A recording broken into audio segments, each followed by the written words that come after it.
Now at 4:30 on WKYT News, a man is in serious condition this morning after being shot overnight. We'll have the details coming up. A 4-year-old is dead after a car crash in Bourbon County. We'll hear from friends of the family.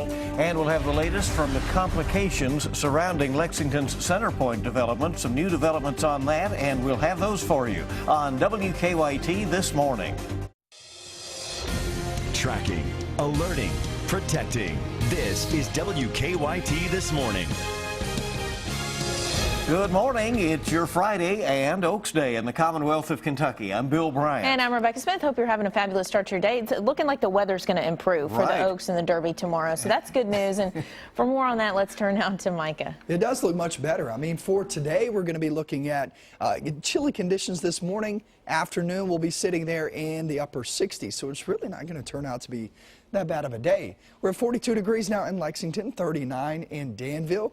And if you look across the rest of the region, we're sitting there in the 40s. Today's forecast, 68. That's really not that bad. We will take it. It gets even warmer and much warmer as we track throughout the days. I'll show you that off towards your weekend coming up. Okay, we'll see you in a bit. Thank you. In the news at this hour, a scary moment for many in Lexington after police say a man was shot overnight. Officers say at about 1:30 this morning they were called out to a home on Paris Avenue, and that's where officers say they found a man in his late 30s shot 3 times. He was rushed to the hospital. Police say he's in serious but stable condition. Investigators say he was shot at a different location but made his way to where police eventually located him. They have not made any arrests in this. The investigation is ongoing. Well, they were on their way home to go to a funeral, but a Bourbon County family's trip ended with a crash in West Virginia, and police say a 4-year-old girl was killed. The crash happened Thursday morning on Interstate 79 in Braxton County, north of Charleston. WKYT's Monique Blair has the story. It's hard to take right now. Today was an emotional day for Stephen Jackson. We all got met about 8 years ago and connected just like family. The group of people who Jackson calls his family were on their way back home this morning to Bourbon County from a trip out east. And they was on their way back to come to the funeral. Today was his mom's funeral, but his family didn't make it to the funeral. West Virginia police say 8 people were in an SUV on Interstate 79 this morning when the driver lost control, ran into a median, and rolled 4 times before coming to a stop. Police say a 4-year-old little girl was pronounced dead at the scene. Katie Bug didn't make it.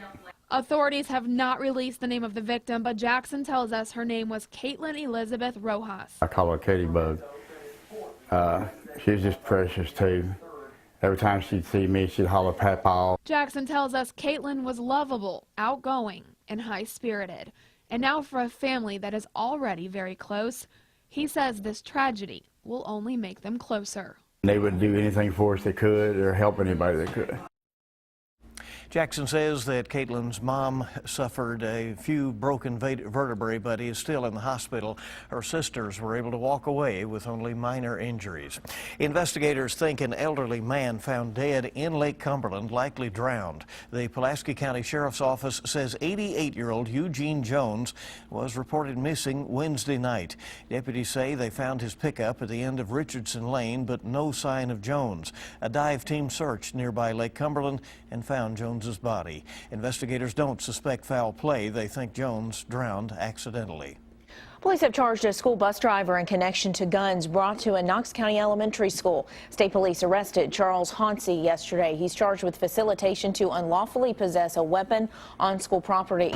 Police say 2 brothers, ages 6 and 7, brought the guns from home Thursday morning.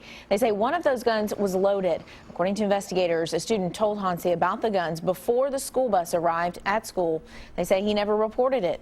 Police say the boys brought the guns for show and tell, thinking they were toys. They're very young. They had no idea of what could potentially happened. And again, you know, they had no intention to harm anyone. Well, police also charged the children's parents, John and Melissa Jackson, with endangering the welfare of a minor. Police say the children were placed with their grandparents.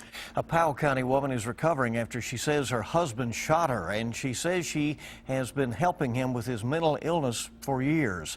Police say Gary Morrison told them that he shot his wife Jan because she was trying to put him in a psychiatric hospital. But Jan Morrison told us she was just standing by a sink at the time. She was not seriously injured and was treated and released from the hospital. She says she hopes the shooting will lead to her husband getting the help he needs.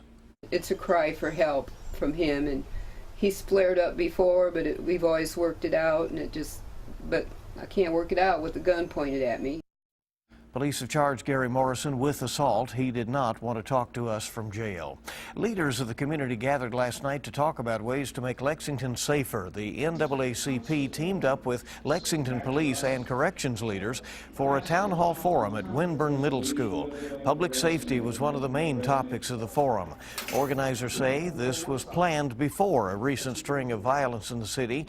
They say the forum was productive, but more still needs to be done. This is serious. And you know, when we talk about somebody's life, that's really serious. You can't put a price tag on that. So it's going to take time, it's going to take effort.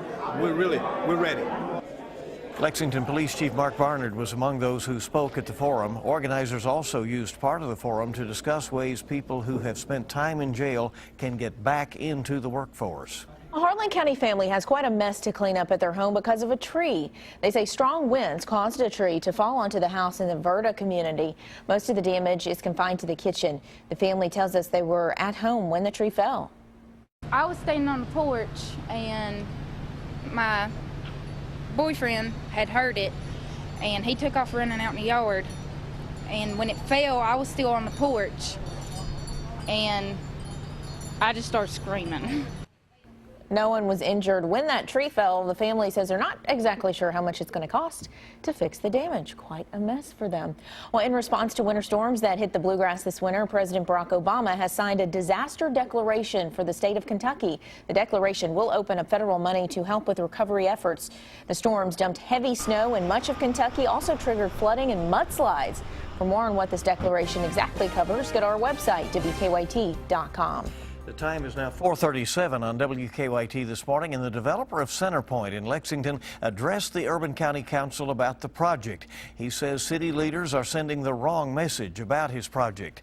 It comes 2 days after the city sent Dudley Webb a letter demanding that he fill in the Centerpoint block because it has been empty too long. WKYT's Garrett Weimer has the story. The war of words on the future of Centerpoint exchanged in letters over the past week between city and developer found a new battlefield Thursday night. Council chambers.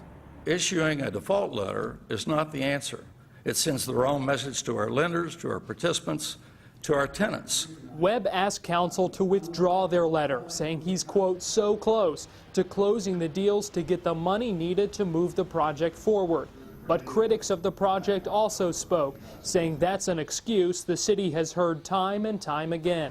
We don't need to keep condoning this kind of behavior on the part of the developer. We don't need to keep condoning this kind of abuse of our development incentives. As for the future of Centerpoint, there may still be a lot up in the air, but Webb says they aren't giving up. Nobody in their right mind in this community that I know of would come down here and do this except us, and because we love the community, we want it to be the best that it can be, and we think it'll have a lasting impact. Webb told council that with all the money that has already gone into the Centerpoint project, he says they've shown, quote, a substantial commitment to getting it done. In Lexington, Garrett Weimer, WKYT. Thank you, Garrett. Webb says the big question everybody wants to know is when they'll begin the next step. Well, he didn't answer that last night. He told council that he had estimated being able to make a major announcement at some point in mid-May. He says he will stand by that timetable. Well, Republican candidate for Governor Hal Heiner has apologized to one of the men running against him. The apology comes after emails surfaced linking a Heiner campaign associate with a blogger who accused another Republican candidate, James Comer, of committing a crime while in college.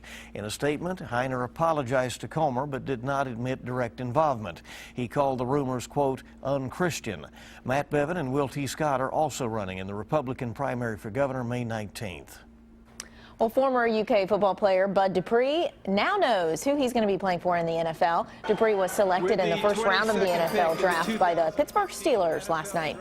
At Kentucky, he played linebacker under both Joker Phillips and Mark Stoops. Dupree finished his senior season with 7.5 sacks and 23.5 tackles for his career, the most of any active SEC player. Dupree is one of the 2 players from a Kentucky school to get drafted so far. He joins Louisville receiver Devontae Parker. Dupree is also one of 7 SEC players to be drafted in the first round.